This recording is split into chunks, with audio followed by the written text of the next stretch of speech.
రేవంత్ సర్కారు 9292 ఎకరాల పట్నం భూములకు ఎసరు పెట్టిండు కదా. ఈ భూముల గురించే మనం మళ్ళీ మాట్లాడుకొని తీరాలి. అసలు రేవంత్ సారు మన తెలంగాణ భూముల మీద ఎందుకు గిట్ల పడ్డాడు? అంటే భూములు జాగలను ఎందుకు అమ్మకానికి పెడతాడో ఎరికేనా మీకు? అగో మన రామన్న చెప్తాండు, ఈనాలే. 5 లక్షల కోట్ల రూపాయల ఇల్వగల భూమిని రేవంత్ సర్కారు పోతం పెట్టే కుట్ర చేస్తుందని అంటారు కదా. అసలు రేవంత్ సార్ కాన్సెప్ట్ ఏందో రామన్న మాటల లీనురుల్లా.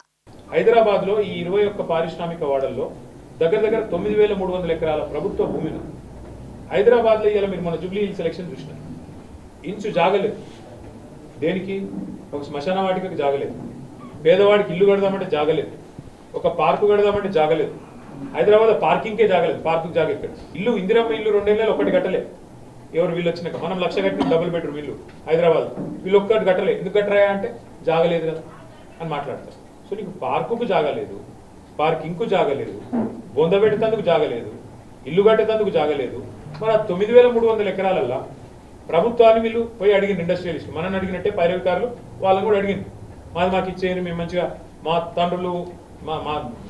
మా తండ్రులకు వచ్చింది గవర్నమెంట్ నుంచి ఆస్తి, ప్రభుత్వం అడ్డికి పావు షేర్కి ఇచ్చింది. ఆ రోజు ₹1 కోటి విలువ చేసేది 5 లక్షలకి ఇచ్చింది. ఇప్పుడు మేము మొత్తం అపార్ట్మెంట్లు కట్టుకుంటాం, మాల్స్ కట్టుకుంటాం, అమ్ముకుంటాం, మొత్తం మేమే సంపాదించుకుంటాం అంటే రేవంత్ రెడ్డి గారు, ఆయన అనుయాయులు, ఆయన అన్నదమ్ములు మంచిగా వీళ్ళందరితో ఒప్పందాలు చేసుకున్నారు. గత 4-5 నెలల్లో ఒప్పందాలు చేసుకొని ఇవాళ మొత్తం దోపిడీకి తెరలేపి రాబోయే 10-15 ఏళ్ళు రేవంత్ రెడ్డి గారు ఆయన మన్మడు వాళ్ళ మునిమన్మడు పుట్టేదాకా బ్రహ్మాండంగా సంపాదించుకోవాలన్నది ఆలోచన. ఇక్కడ ఇంపార్టెంట్ పాయింట్ ఏంటంటే 9300 ఎకరాలు అంటే హైదరాబాద్ ఎక్కడ పోయినా మీరు ఈరోజు 50 కోట్ల కంటే ఎక్కడ తక్కువ లేదు. ఎకరం 40-50 కోట్ల కంటే ఎక్కడ తక్కువ లేదు. 40 కోట్లు వేసుకుంటే 9300 × 40 అంటే ఎంత? దగ్గర 4 లక్షల కోట్లు. 50 కోట్లు వేసుకుంటే ఒక ఎకరం 9300 అంటే దగ్గర 4,60,000 కోట్ల నుంచి 5 లక్షల కోట్లు. సో ఈ చిన్న చిత్కా కుంభకోణం కాదు, 4 లక్షల నుంచి 5 లక్షల కోట్ల కుంభకోణం.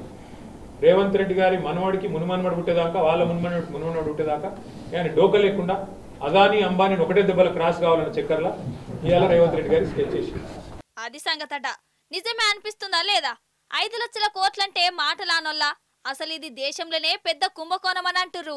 అరే అసలు ఇప్పుడు హైదరాబాద్ లా జాగలేదురా భగవంత అంటే ఈ సర్కారోళ్ళేమో సాటుమాటుగా పట్నమవతలో ఉన్న భూములను కూడా పొతం పెట్టే కుట్రలు చేయబట్టే. ఇది మోసం కాకుంటే ఇంకేంటిది మరి? లక్షల కోట్లు ఎన్కేసుకునేందుకు కాకుంటే ఇంకేదేనికి?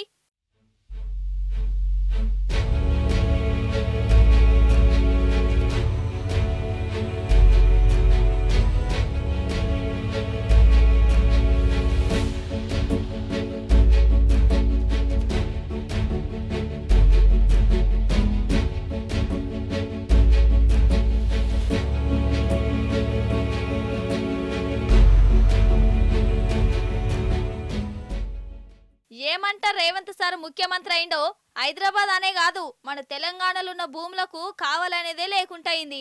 ఎవరి భూమిని రేవంత్ సర్కార్ ఎప్పుడు గుంజుకుంటదో, ఎవరిల్లు కూలుస్తుందో గిదే గోస.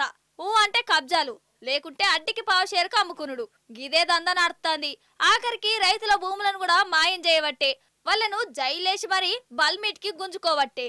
ఏందిది అన్యాయం? గిట్లనే గరమైతుర్రు పబ్లిక్.